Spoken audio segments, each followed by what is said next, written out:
مجھے یاد ہے کہ میں نے ایک مرتبہ ایک کتاب لکھی تھی جس کے اندر ایک اپنے مخالف رائے رکھنے والے لوگوں کے اوپر بڑے طعن و تشنیع کی تھی اور بڑے فقرے چست کیے تھے اور بڑے طنز و تعریض کے اس میں نشتر چبوئے تھے. تو میرے والد ماجد حضرت مولانا مفتی محمد شفیع صاحب قدس اللہ تعالیٰ سرہ، میری عادت تھی جب بھی کچھ لکھتا تھا تو ان کی خدمت میں پیش کیا کرتا تھا. ان کی خدمت میں وہ کتاب پیش کی، 200-250 صفحے کی کتاب تھی. سنتے رہے. جب ساری کتاب ختم ہو گئی تو مجھ سے پوچھا کہ بتاؤ تم نے یہ کتاب کس غرض سے لکھی؟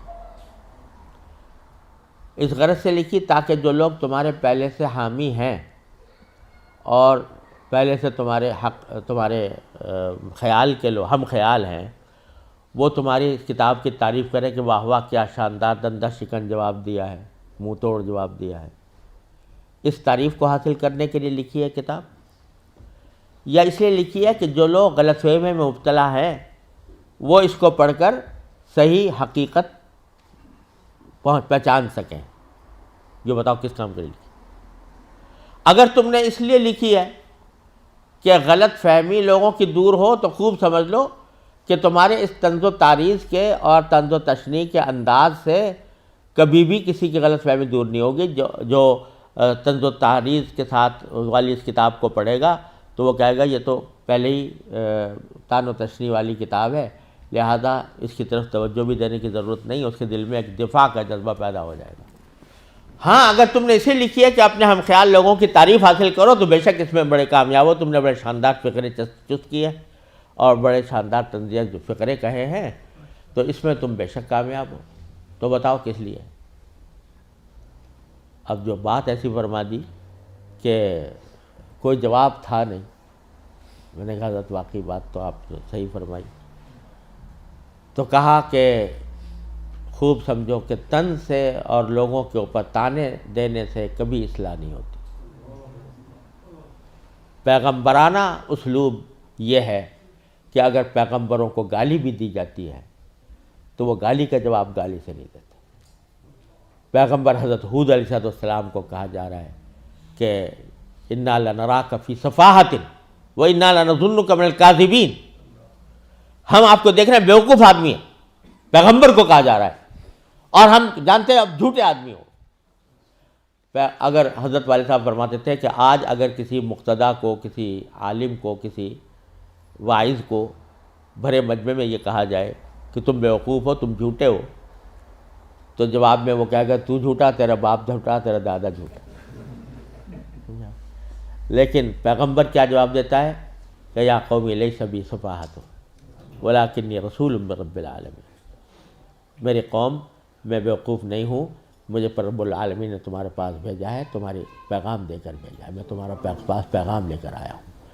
تو گالی کا جواب پیغمبر گالی سے نہیں دیتا، گالی کا جواب بھی گالی سے نہیں دیتا.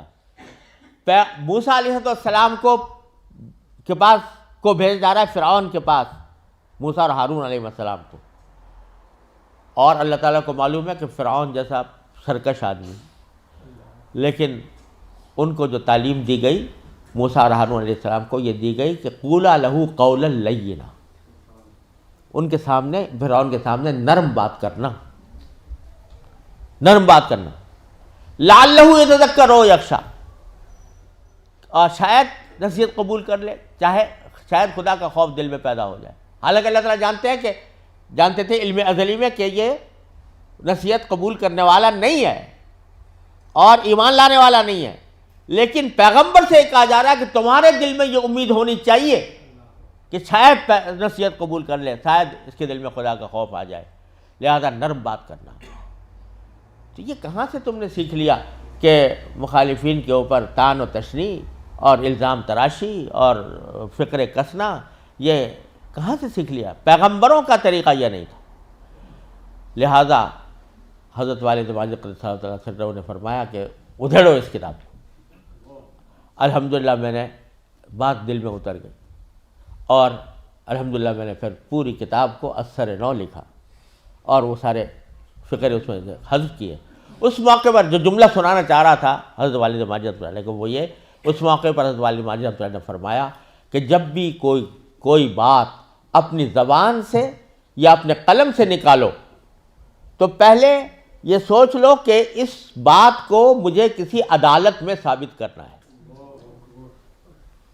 عدالت میں اگر تم اس پوزیشن میں ہو کہ جو بات تم نکال رہے ہو وہ کسی عدالت میں ثابت کر سکو تو بے شک کہہ دو اور لکھ دو، لیکن اگر اس پوزیشن میں نہیں ہو تو ہرگز وہ بات نہ لکھو نہ کہو۔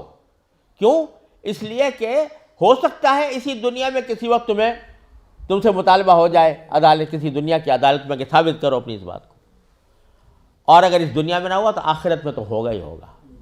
آخرت کی عدالت میں اللہ تبارک و تعالیٰ کے سامنے سب کچھ حاضر ہوگا اور تمہیں ثابت کرنا ہوگا۔ اگر ثابت نہیں کر سکتے تو منہ سے نہیں نکالو۔ تو یا وَقَوْلَهُمْ یُوزَن، انسان کے منہ سے نکلی ہوئی بات کا بھی وزن ہوگا۔ یہ امام بخاری ہمیں تنبیہ کرنا چاہتے ہیں۔ اللہ تعالیٰ اپنی رحمت سے اس تنبیہ کو ہمیں سمجھنے اور اس پر عمل کرنے کے